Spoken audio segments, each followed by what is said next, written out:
Nuestra ciudad capital de Durango. Estamos ya saludando a nuestras distinguidas autoridades que hoy nos acompañan. Saludo la presencia del arquitecto Adrián Alanís Quiñones, secretario general de Gobierno. Señor secretario, qué gusto saludarlo. En esta importante participación, desde luego, de todo su equipo de trabajo de la Secretaría General de Gobierno, a la licenciada Marcela Jiménez, representante del Proyecto Democracia, gracias por su presencia. Al maestro Julián Quibel, representante NDI, a todos ustedes, nuestro saludo, nuestro agradecimiento y continuamos en esta mañana. Bien, vamos a recibir con un fuerte aplauso al primero de nuestros invitados, que es el doctor Alberto Ramírez Zambonini, ministro de la República de Paraguay. Le damos la bienvenida con un fuerte aplauso.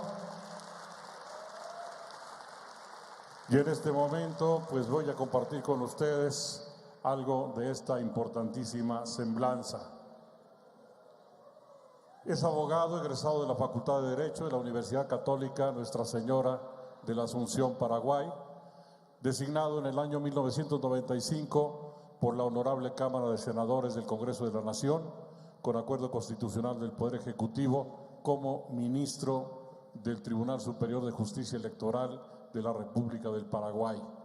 Presidente durante los años 1996, 1999, 2000, 2003, 2006, 2011, 2012, 2013 y 2014. Y vicepresidente en 1997, 98, 2002 y 2005, por acuerdo y sentencia de la excelentísima Corte Suprema de Justicia, se declara su inmovilidad como ministro de este Tribunal Supremo de Justicia en el año 2000. Ocupó la presidencia pro tempore de la Asociación de Organismos Electorales de América del Sur, adscrita a la Unión Interamericana de Organismos Electorales y del Consejo Electoral de la Unión de Naciones Suramericanas. Ha participado en las reuniones de coordinación del proyecto de asistencia técnica a la justicia electoral llevadas a cabo en los años 1995, 98 y 99, en sede de la Organización de los Estados Americanos, la OEA, en la ciudad de Washington, D.C., Estados Unidos de Norteamérica, así como en diversas misiones electorales internacionales conformadas a instancias de la Organización de los Estados Americanos. Las elecciones generales y departamentales de la República del Paraguay del 21 de abril del año 2013 se llevaron a cabo bajo su coordinación y supervisión general en su carácter de presidente del Tribunal Superior de Justicia Electoral y desde el año 2014 a la fecha se desempeña como vicepresidente del mencionado alto colegiado.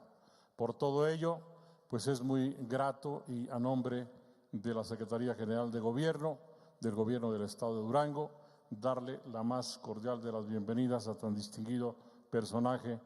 Bienvenido, ministro Alberto Ramírez Zambonini, de la República de Paraguay. Ahí aparece el nombre precisamente de esta conferencia que hoy nos va a compartir a todos nosotros y desde luego que sea muy gratificante y de mucho aprendizaje para los jóvenes que hoy nos acompañan en este tema: desprestigio de las instituciones electorales. Bienvenido, señor ministro. Ahí está. Bueno, buenos días a todos. Quiero saludar al secretario de la Gobernación, el doctor Alanís, al presidente del Tribunal Electoral de aquí de Durango, el doctor Javier Miers, y a la magistrada, colega de él, como también al compañero de la mesa, el doctor Andrade. Igualmente a Marcela Jiménez, nuestra anfitriona acá. Y mucho gusto y un saludo a todos ustedes por recibirnos acá en este importante evento en esta bella ciudad de Durango. Bueno, el tema nuestro es el desprestigio de los organismos electorales. Es un tema interesante porque los organismos electorales no están exentos de todo lo que pasa en un país y el proceso en todos los países. Sabemos bien que de un tiempo a esta parte, desde hace 2 décadas aproximadamente, viene una, no sé si campaña o realidad, que todas las instituciones están sujetas al escrutinio público y paulatinamente se van desprestigiando.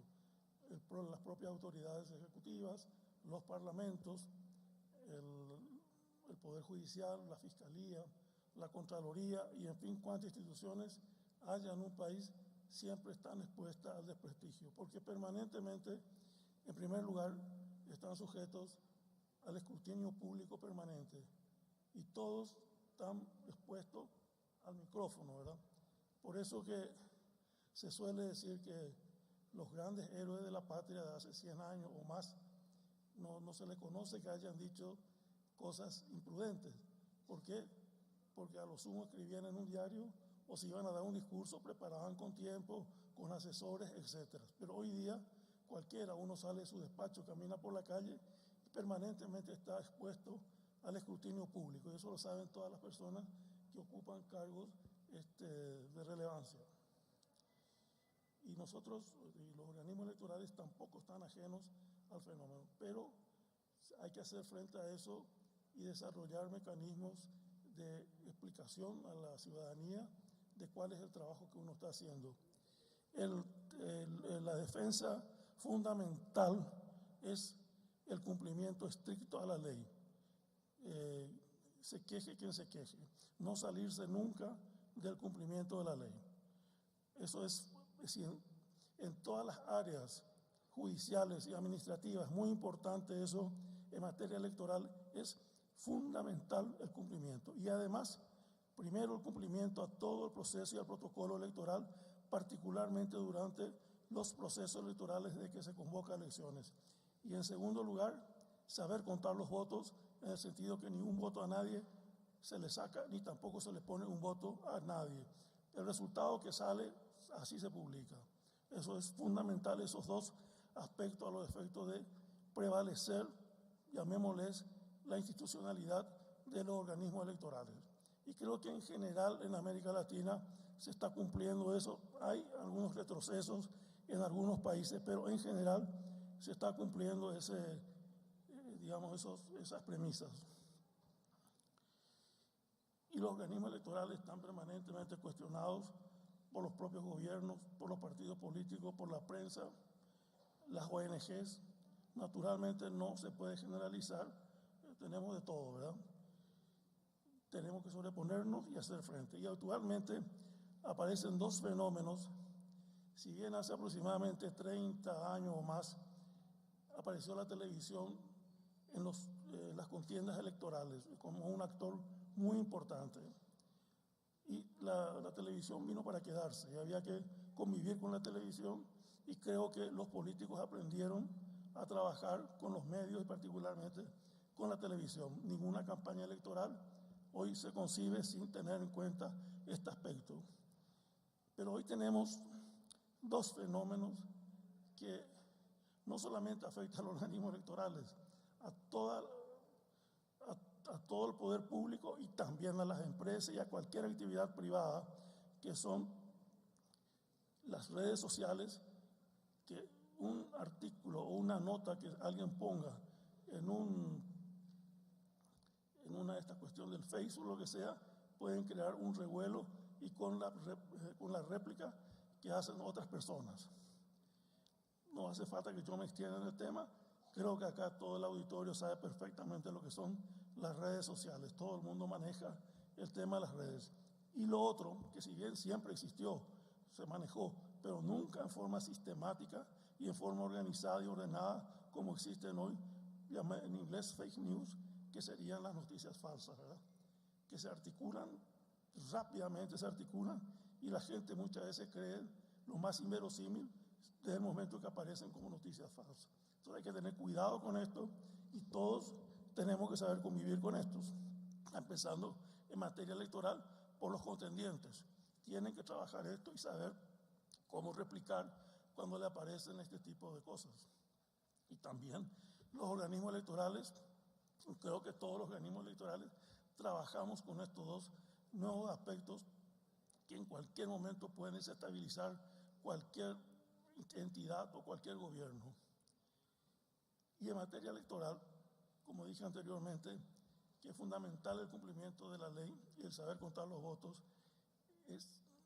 cuesta y mucho trabajo y mucho tiempo, esfuerzo de los organismos electorales en su conjunto, autoridades, técnicos, etcétera, crear un prestigio a una institución electoral. Y ese prestigio se puede perder en un minuto. Por eso que hay que tener mucho cuidado, y el momento más peligroso para un organismo electoral es cuando se trata sobre todo de elecciones generales en la noche para otorgar los resultados. La tendencia actualmente en América Latina, creo que casi todos los países estamos siguiendo eso, no esperar tener un consolidado de los resultados electorales, sino levantar a medida que llega, acta que se levanta. Entonces todos saben en tiempo real cuál es el resultado del escrutinio. Por ejemplo, si un político sabe que en tal zona le es adverso digamos, la campaña electoral o le es adversa, no se preocupa si está subiendo el otro candidato, porque sabe él que en la zona B él va a recuperar. Por eso que es muy importante levantar, así como llega el acta. Y en el acta está indicado de qué colegio, de qué mesa, de qué zona. Eso es muy importante. Por otro lado, también un peligro para los organismos electorales es la tercerización, cosa que no sucede acá en México ni tampoco sucede en Paraguay. Nosotros no tercerizamos en general las actividades propias de las elecciones, o sea, porque es una operación estrictamente del Estado el manejo de los procesos electorales. En algunos países tercerizan, por ejemplo, la transmisión de los resultados hasta la informatización y muchas veces hasta la consolidación de los votos, con lo cual, a mi criterio, es muy peligroso y ha habido resultados desfavorables en varios países. No quiero citar nombres, pero desestabilizaron mucho los procesos electorales. En algunos países resultan, pero nosotros, y yo particularmente, soy contrario a la tercerización. Eso no quiere decir que no se compre insumos, que no se contrate un asesoramiento en materia informática, etcétera, etcétera. Desde luego, para eso están las empresas privadas. Pero el manejo de la documentación electoral, el manejo de la transmisión de resultados, el manejo de los procesos electorales, de los fallos, tiene que ser estrictamente del organismo electoral. Eso no quiere decir que en otras áreas del gobierno se pueda tercerizar algunos aspectos, pero en materia electoral no, porque es una acción fundamental de todos los estados. Y esa es digamos, la tendencia de algunos organismos, otros tienen tendencia a tercerizar. Muchas veces también otro aspecto que hay que tener en cuenta es la aparición de nuevos actores en la política. En el caso del Paraguay hay dos partidos tradicionales que ocupan el 70 o 75% del espectro electoral, pero aparecen fuerzas nuevas, no solamente en Paraguay, en muchos países, o dentro de los propios partidos aparecen candidatos con características outsiders, ¿verdad? Y muchas veces ciertos candidatos pretenden que el tribunal electoral, el organismo electoral, le haga la campaña. Entonces confrontan con el organismo electoral por cualquier tema, sea banal, muchas veces producto del antojo, etcétera, y empiezan a trabajar sobre eso, cuestionar. Entonces hay que tener mucho cuidado de los organismos electorales y saber responder inmediatamente a este tipo de actividades. Los contendientes tienen que competir entre sí y no contra el organismo electoral.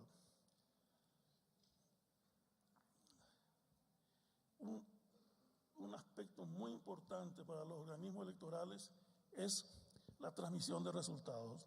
Los resultados tienen que ser científicamente, informatizadamente transmitidos a la ciudadanía.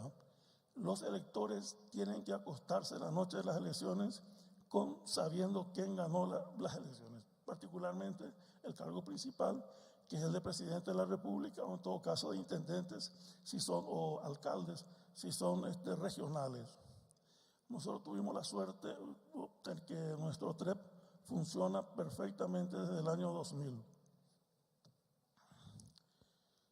También los organismos electorales tienen que adelantarse. Desde luego la mayoría ya están en esto, pero mejorar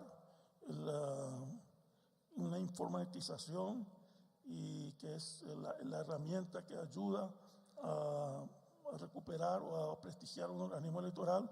En la elaboración del padrón tiene que ser exacto, tiene que ser, no digo exacto el número, porque siempre hay errores en el padrón, que es, naturalmente hay gente que viaja, gente que se inscribe mal, etcétera, etcétera, pero en lo posible el padrón tiene que tener una consistencia mayor al 90% en un país. Por suerte, salvo excepciones, desde hace unos 10 o 15 años en América Latina ya no hay cuestionamientos al padrón. Así por lo menos que yo recuerde, ningún país no fue objeto de problemas el padrón. Por supuesto, el padrón hay que evitar la dispersión de electores, etcétera, etcétera, ¿verdad?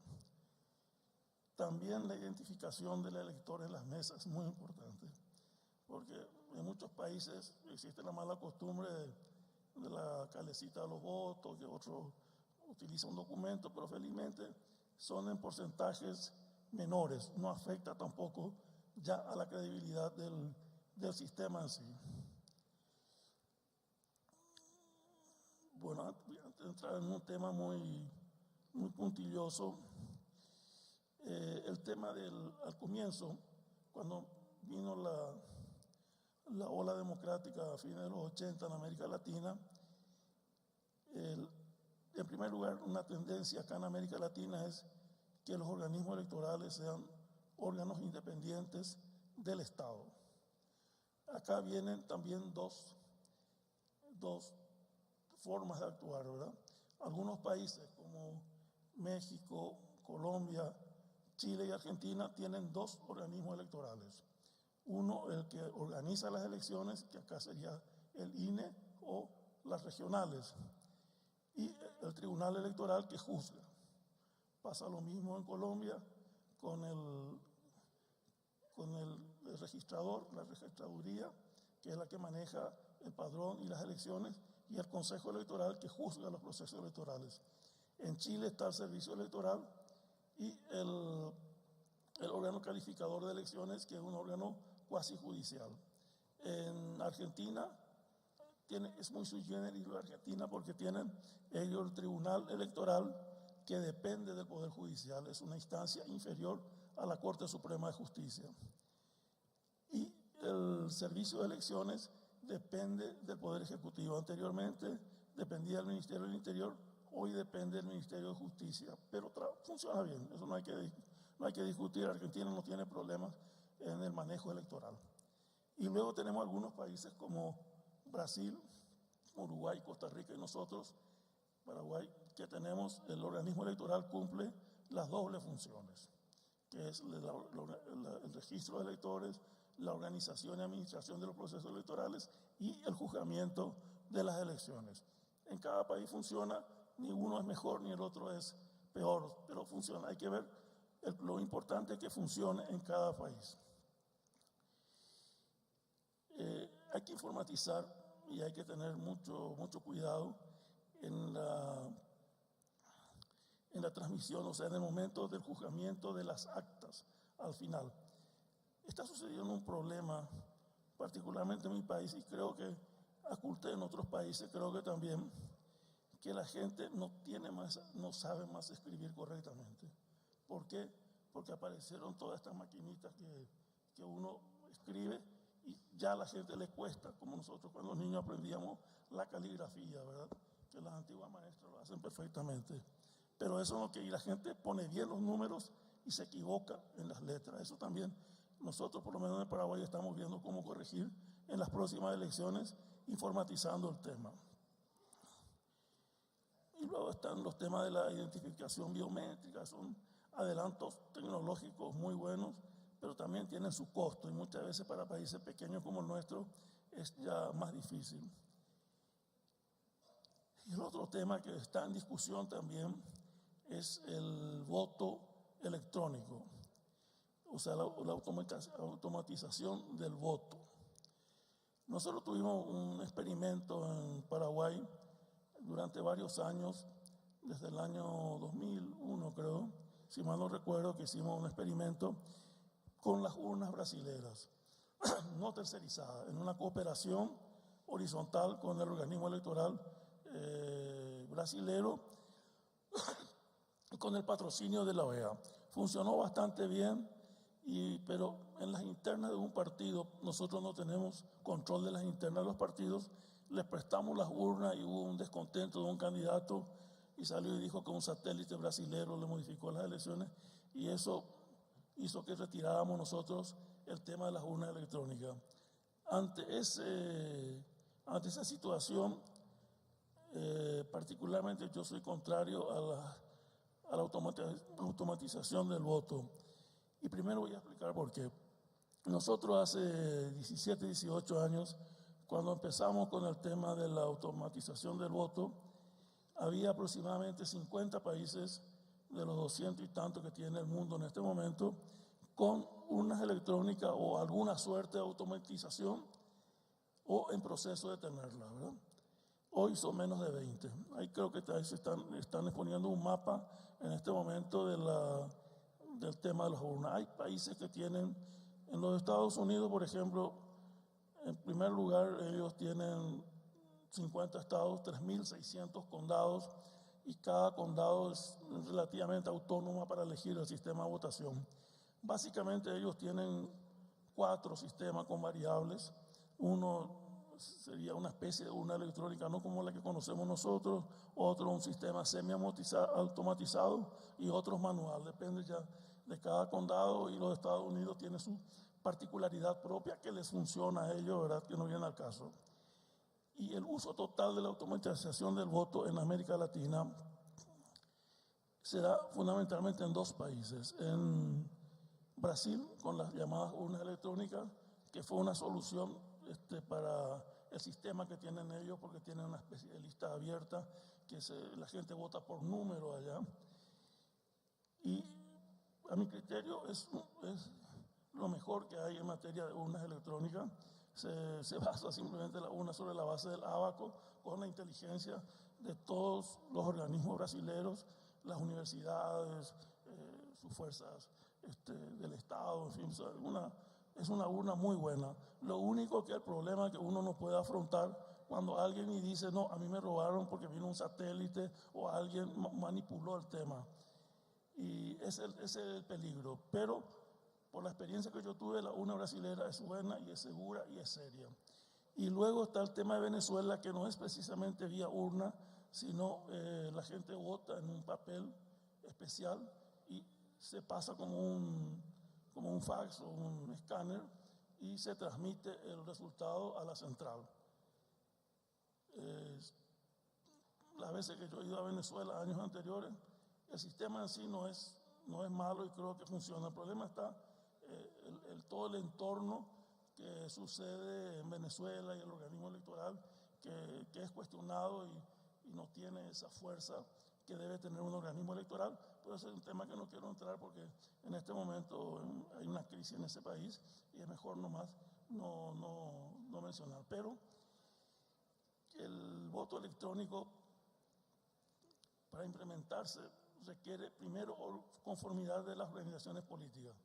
El problema es que todos van a prestar su conformidad al inicio, pero si el resultado no les gusta, van a culpar a la urna. Ese es el principal problema. También cuesta mucho dinero, cuesta implementar la urna electrónica en cualquier parte. En el caso del Paraguay, nosotros salimos bien porque tuvimos una cooperación con el organismo electoral de Brasil, ¿verdad? Que funcionó. Pero tener urnas propias, por lo menos nosotros, es muy difícil porque cuesta una barbaridad y no hay por qué cargarle a la población algo que se puede hacer bien de otra forma. Bueno, nosotros, el trabajo de las instituciones electorales puede medirse por un lado por el desempeño que tienen como resultado de los procesos electorales y por el otro por la valoración que se recibe. Por eso que hay que trabajar en una muy buena comunicación con la ciudadanía, a través de la prensa, a través de todas las formas que uno puede llegar y confrontar cuando aparecen fake news con relación al proceso, las redes, que creo que todos los que estamos en cargos de esta naturaleza sabemos cómo de alguna forma compensar el tema. Y bueno, finalmente quería decirle eso, que estamos siempre en la lucha. Todas las tareas son así, ¿verdad? Amanece el día, sale el sol, pero hay que ver la puesta del sol, o sea que hay que ganarse cada día. Y no solamente eso rige para las personas, sino para todos los organismos y particularmente para los organismos electorales que requieren de un escrutinio permanente y hay que saber afrontar, porque se construye credibilidad en años, pero se puede perderlo en un segundo si no se cuida todos los aspectos. Bueno, muchas gracias.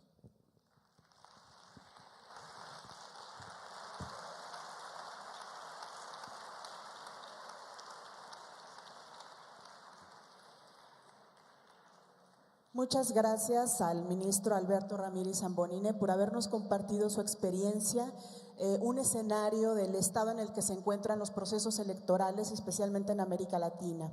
Él nos señaló algunos retos de la organización de las elecciones, algunos retos muy específicos y también algunos caminos probables que me parece de lo más interesante, como el voto electrónico, que dado que son innovaciones, requieren de compartir experiencias en foros como este. Muchas gracias, ministro.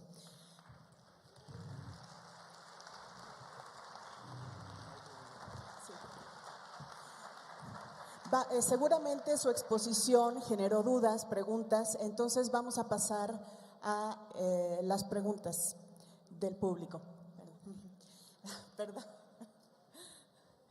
Y para recopilar las preguntas que ustedes tengan o incluso que estén formulando en redes sociales, por ejemplo en Twitter, tenemos aquí dos compañeros, dos expertos electorales a la izquierda, Fausto von Strever, él es director de informática de la Justicia Electoral de Paraguay, miembro de la Comisión Coordinadora de Elecciones de su país durante varios años, observador electoral y miembro de avanzadas técnicas en varios procesos electorales de otros países.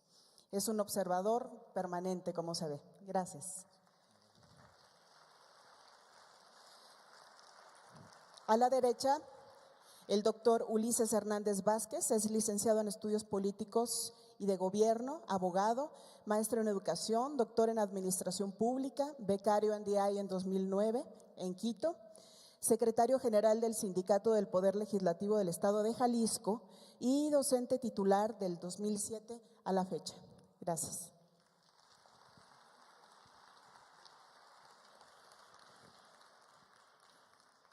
Muy buenos días a todos, ministro Alberto Ramírez Zambonini.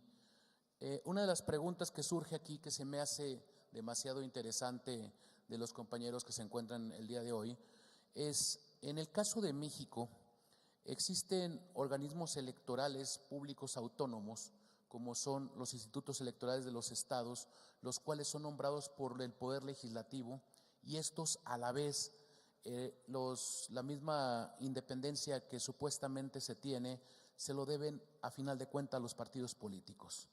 ¿Cuál es el reto que debe de enfrentar para que el desprestigio de las instituciones electorales se armonice realmente con una situación en el cual los ciudadanos se sientan realmente representados y sientan que realmente tienen organismos electorales públicos autónomos, realmente con toda la extensión de la palabra de autonomía? Bueno, en el caso puntual de México, los organismos electorales de México, sobre todo a partir de la reforma de la década del 90, son organismos sólidos, prestigiosos, por supuesto, tuvieron algunos altibajos, pero hoy día yo creo que están bien conducidos y creo que tanto el INE como el Tribunal Electoral, yo creo que funcionan correctamente a nivel nacional y también a nivel regional, particularmente acá en Durango, creo que las cosas están bien. No conozco la situación de otros estados, pero a nivel nacional, ¿verdad? O sea, federal, yo creo que los dos organismos son sólidos y naturalmente todos los días tienen que afrontar todos los retos que cualquier organismo electoral tiene, como tenemos nosotros, y señalamos, ¿verdad? Todo el tema de los ataques permanentes, el fake news, las redes sociales, etcétera. Pero yo lo considero a ambas instituciones muy sólidas, porque conozco a ambos lugares, estuve varias veces, incluso cuando ganó el presidente Fox y que el maestro Goldenberg era el director del INE, funcionó perfectamente. Hubo una alternancia en México después de mucho tiempo, se reconoció los resultados y sobre todo el perdedor esa misma noche reconoció los resultados. Para mí eso que marcó un hito en el proceso electoral de México.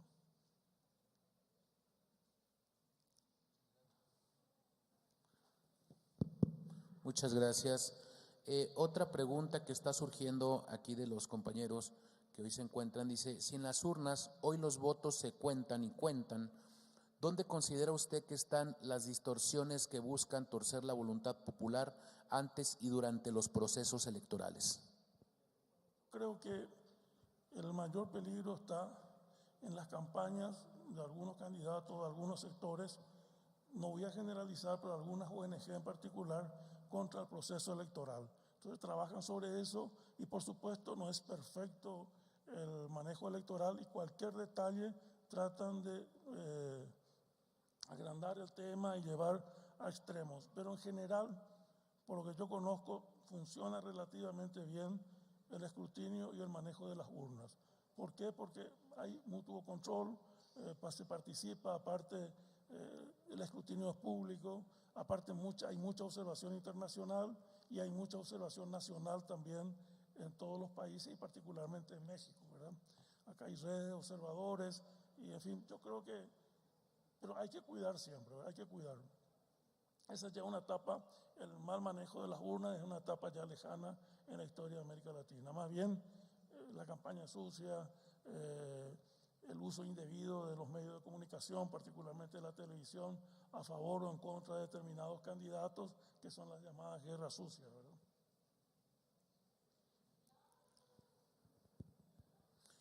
Muy bien, doctor. Fernando Leiva pregunta, según un estudio realizado por la Fundación Internacional para los Sistemas Electorales, en México el derecho al voto cuesta alrededor de $18 por persona, más bien por ciudadano.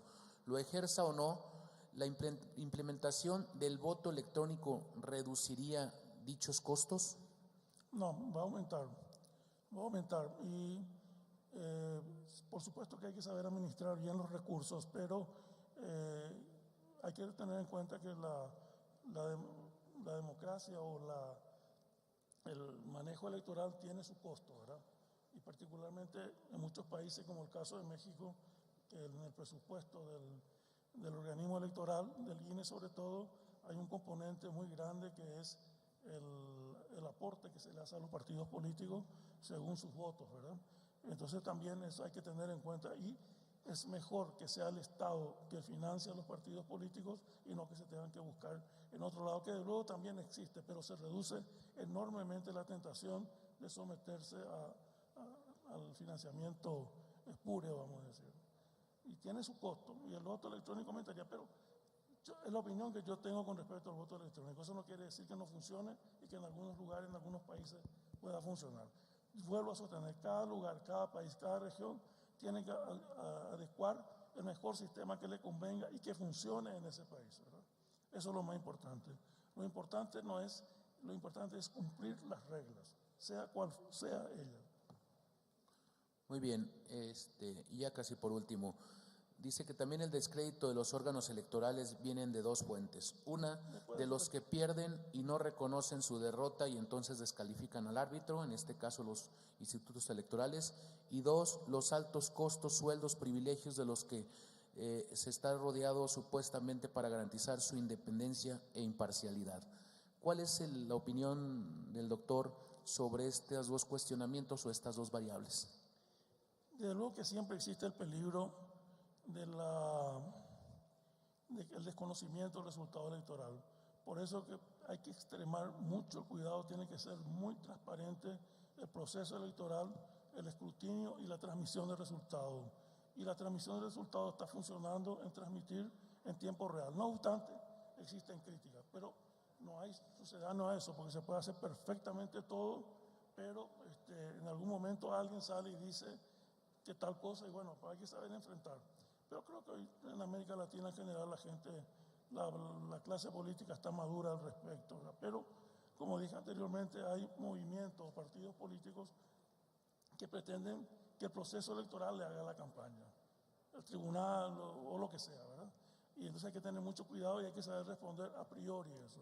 Hay que detectar, todos los organismos electorales sabemos, podemos hasta predecir cómo se van a comportar las fuerzas contendientes y electorales, y todos tomamos nuestras precauciones, ¿verdad? No solamente acá y en todas partes, ¿verdad? Por supuesto hay organismos que son más débiles, pero vuelvo a reiterar, ustedes acá en México tienen organismos electorales sólidos. Hay que precautelar eso, apoyar, y los organismos a su vez tienen que trabajar siempre, todos los días, para mantener eso.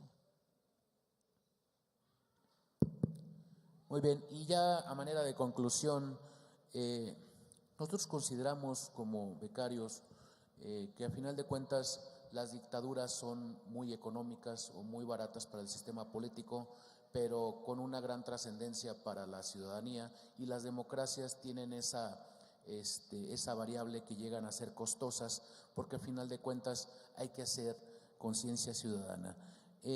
Actualmente en México se cuantifica el financiamiento de los partidos políticos, lo que da el multiplicado de 0.65 salarios mínimos por el padrón electoral. Por eso es por lo que se arma una bolsa de esta magnitud. A diferencia de Paraguay, que tiene 7 millones de habitantes, contra 120 millones de México, un padrón de 90 millones de acuerdo al INE, ¿cuál pudiera ser algo, doctor, en el cual podemos empatar criterios entre lo que sucede en Paraguay y lo que pudiera suceder en México, o donde podemos encontrar un área de oportunidad donde México pudiera tener pasara de un desprestigio a una confianza en las instituciones electorales? No crean, Paraguay también proporcionalmente tiene sus costos las elecciones, proporcionalmente no, también cuestan las elecciones, sin todavía las urnas electrónicas. Ahora, lo hay que tener en cuenta que en las autocracias las cosas funcionan de otra forma. En una democracia, todos los gobiernos, también los organismos electorales, tienen que trabajar con el Parlamento, con la prensa, con los sindicatos, con todas las cosas, con los partidos políticos. Y hay que saber manejar esos temas, ¿verdad? No es lo mismo la autocracia, hay alguien que dice se hace así, ¿verdad? Nadie discute. Pero nadie, en una autocracia no se está sujeto al escrutinio público, ¿verdad? Esa es la gran diferencia. Pero alguien dijo, creo que ya mencionó alguien ayer acá, que la democracia es tal vez un mal sistema, pero no hay otro mejor. Creo que lo dijo Winston Churchill. Y justamente uno de los panelistas ayer recordó acá. Muchas gracias, doctor. Agradecemos a todos y cada uno de ustedes por haber estado atentos a esta importante conferencia y le brindamos un fuerte aplauso.